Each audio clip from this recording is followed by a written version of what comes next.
Salut les Aspinous, bienvenue sur Asperger et Chien. Bon, l'épisode 87 vous a laissé sur votre faim, avec un petit arôme de suspense. Que va-t-il se passer? Le promeneur va-t-il vraiment devenir un gros con?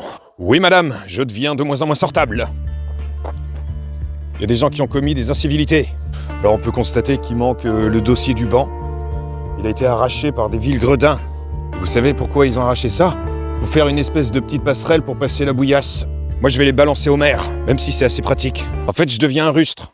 Mais je me demande si c'est irréversible. En fait j'étais content des réactions de la vidéo 87. De me rendre compte qu'il y avait beaucoup de gens qui vivaient plus ou moins ce que je racontais. À la fois une espèce de dépression post-diagnostic, où tu vas avoir le sentiment que tes traits autistiques sont beaucoup plus prononcés, et à la fois la difficulté de faire les efforts que tu as pu prendre par le passé pour te comporter de manière socialement adéquate. C'est comme une progression inversée. En fait, à mesure qu'il progresse, qu'il s'adapte, qu'il est accompagné, qu'il est soutenu, on va pouvoir observer chez l'enfant autiste une réduction en fait des traits problématiques, et qui va lui permettre d'avoir une vie relativement autonome et normale. Chez l'adulte, c'est un petit peu différent. C'est le chemin inverse. Il redevient progressivement autiste. Du coup, c'est un petit peu déstabilisant pour l'entourage. Ah, t'avais pris des habitudes, hein, t'avais pris ton petit confort. Bah tu vas voir, maintenant je vais changer. Aujourd'hui, j'ai du monde à la maison. Et en fait, moi, j'aime bien recevoir du monde à la maison. Ça me fait toujours plaisir, sauf si on m'avait pas prévenu avant. Même si je sais pertinemment ce qui va se dérouler. Alors je vais être cool, je vais commencer à papoter, je vais faire des blagues, on va boire un coup. Ça durera le temps que ça durera. Et à un moment donné, je vais sentir progressivement émerger le décalage. Comme une mise à distance qui fera que je serai quand même présent, mais absent aussi. Alors que dans ma tête, mes pensées seront complètement ailleurs. Quand tu penses que le premier film qui retrace l'histoire du naufrage du Titanic date de quelques mois après la tragédie et que l'actrice principale Dorothy Gibson était elle-même présente sur le bateau lors du naufrage et que pour incarner son propre rôle à l'écran, elle a utilisé la même robe qu'elle portait le soir de l'accident. C'est glauque. Donc c'est fort envisageable que je parte en cacahuète dans ma tête et que mon petit manège finisse par être découvert et qu'on finisse par s'adresser à moi et que je réponde à côté de la plaque. Mais Fabrice, tu t'en fous complètement de ce qu'on dit? Oui. En fait, je m'en fous pas à partir du moment où je peux parler de mes sujets.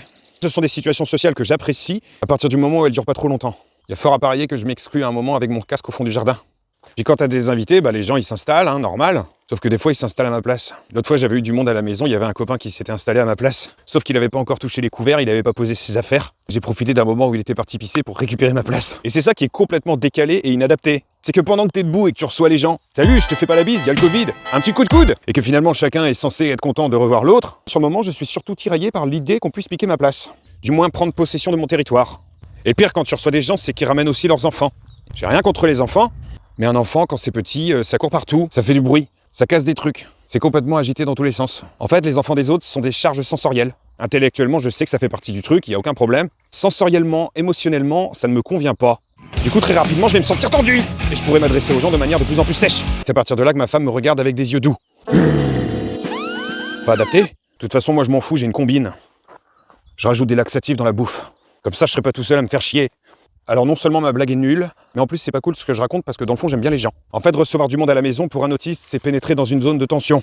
Parce qu'il y a une chance sur deux qu'à l'issue de cette rencontre, une des deux parties n'ait plus envie de voir l'autre. En fait, soit c'est les copains qui partent fâchés et qui veulent plus me voir, puis on met ma femme et ma famille dans le même bateau, soit c'est carrément ma femme qui veut plus me voir, soit c'est moi qui veux plus voir personne parce que j'en ai marre. Moi je comprends pas un truc. Quand t'invites des gens, tu leur donnes 1 heure pour arriver. Pourquoi on leur donne pas 1 heure pour partir? Pourquoi c'est à chaque fois les invités qui décident du moment où il faut qu'ils s'en aillent? Ça devrait pas être tout le temps à moi de faire comprendre aux gens qu'il est temps qu'ils s'en aillent. Bon les copains, va falloir y aller là maintenant. Non mais Fabrice, on n'a pas commencé à manger. Vous voulez un doggy bag? Elle est super jolie la tour que t'as faite avec des caplas. Putain! Pas de chance, elle est cassée. Je veux pas dire mais votre gamin il pleure, il doit être fatigué, il faut peut-être rentrer à la maison. Ah c'est con quand même ces histoires de couvre-feu. En plus il y a les flics qui sont souvent dans les parages. Je suis vraiment un gros con. Alors du coup j'essaye de prendre sur moi le temps que je peux. Mais c'est pas une raison pour en rajouter. Vous prendrez une petite tisane avant de partir? Oh putain, mais pourquoi rajoute une tisane? Parce que c'est la politesse, il y a une chance sur 2 qui disent non. Ouais, mais il y a une chance sur 2 qui disent oui, et souvent ils disent oui. En fait, une fois que le calme est revenu à la maison, je dois m'apprêter à affronter une nouvelle tempête. T'es content de toi, là? Oui, mais t'es vraiment pas sortable. Bon, on n'est pas sorti, on est resté à la maison. Te fous pas de moi. Pardon. Non mais parce que ça fait 20 ans que c'est comme ça, je pourrais pas tenir plus longtemps. T'as tenu 20 ans, tu peux bien tenir 88 ans.